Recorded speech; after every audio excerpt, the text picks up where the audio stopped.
একে তো গরম, তার উপর আবার বাজারে ফলের রাজা আমের আগমন ঘটে গেছে। সেই আম দিয়ে যদি আম পান আনা হয় তাহলে কি চলে? আসসালামু আলাইকুম। এখানে আমি ছোট বড় 750 গ্রাম ওজনের আম নিয়ে নিয়েছি, যা ছিলে ধুয়ে সেদ্ধ করতে দিয়ে দিয়েছি 1 কাপ পানির সাথে। সেদ্ধ হয়ে গেলে পানিটা একটু কমে আসলে সেই অবশিষ্ট পানিটাকে আলাদা করে রেখে দিতে হবে, ফেলে দেওয়া যাবে না। এখানে একটি মশলা তৈরি করার জন্য 3 টেবিল চামচ কালো গোলমরিচ, 3টি এলাচ, 1/4 কাপ জিরা, 1/4 কাপ মৌরি, 1 টেবিল চামচ লবণ, 1 টেবিল চামচ বিট লবণ দিয়ে হালকা টেলে নিব। কালারটা যেন কালো হয়ে না আসে সেই দিকে খেয়াল রাখতে হবে। টালা হয়ে গেলে ঠান্ডা করে গ্রাইন্ডারে গুঁড়া করে নিব এবং এই গুঁড়া মশলাটা সারা বছর রেখে খাওয়া যায়। এখানে আমি 1.5 কাপ আখের গুড় নিয়ে নিয়েছি 1 কাপ পানি দিয়ে গলানোর জন্য। চাইলে কেউ তাল মিশ্রি বা সাদা চিনি নিতে পারেন, এটা যার যার চয়েস অনুযায়ী।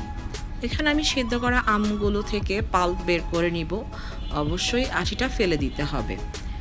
ফেলে দিয়ে আমি পাল্পটাকে ব্লেন্ডারে বা হ্যান্ড ব্লেন্ডারে নিয়ে নিব, সাথে 1 থেকে 2টি কাঁচামরিচ দিয়ে দিব।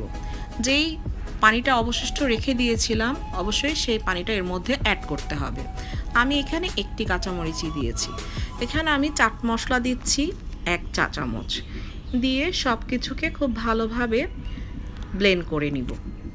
এবার আমার গুড়টা মেল্ট হয়ে গেছে এবং তার মধ্যে আমি আমের পাল্পটা ঢেলে দিচ্ছি।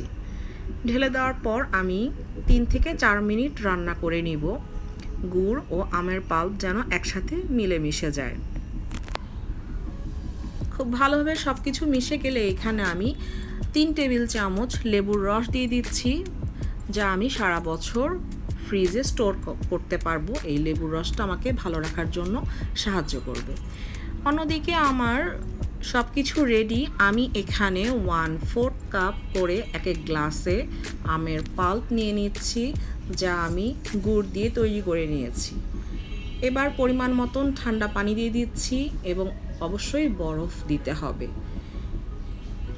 দেওয়ার পর এখানে আমি যে মশলাটা তৈরি করে রেখেছিলাম সেই মশলা থেকে 1 চামচ করে 1 গ্লাসে দিয়ে ভালোভাবে নেড়ে নিব। তৈরি হয়ে গেল আমার অসাধারণ মজাদার আম পান্না বা আমের শরবত।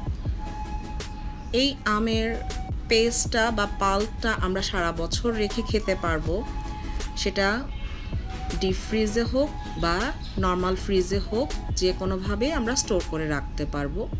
সবার কাছে যদি ভালো লাগে লাইক, কমেন্ট ও ফেসবুক পেজ থেকে বেশি বেশি শেয়ার করবেন। সবাই অনেক ভালো থাকবেন, আমার চ্যানেল ও পেজের পাশেই থাকবেন। আল্লাহ হাফেজ।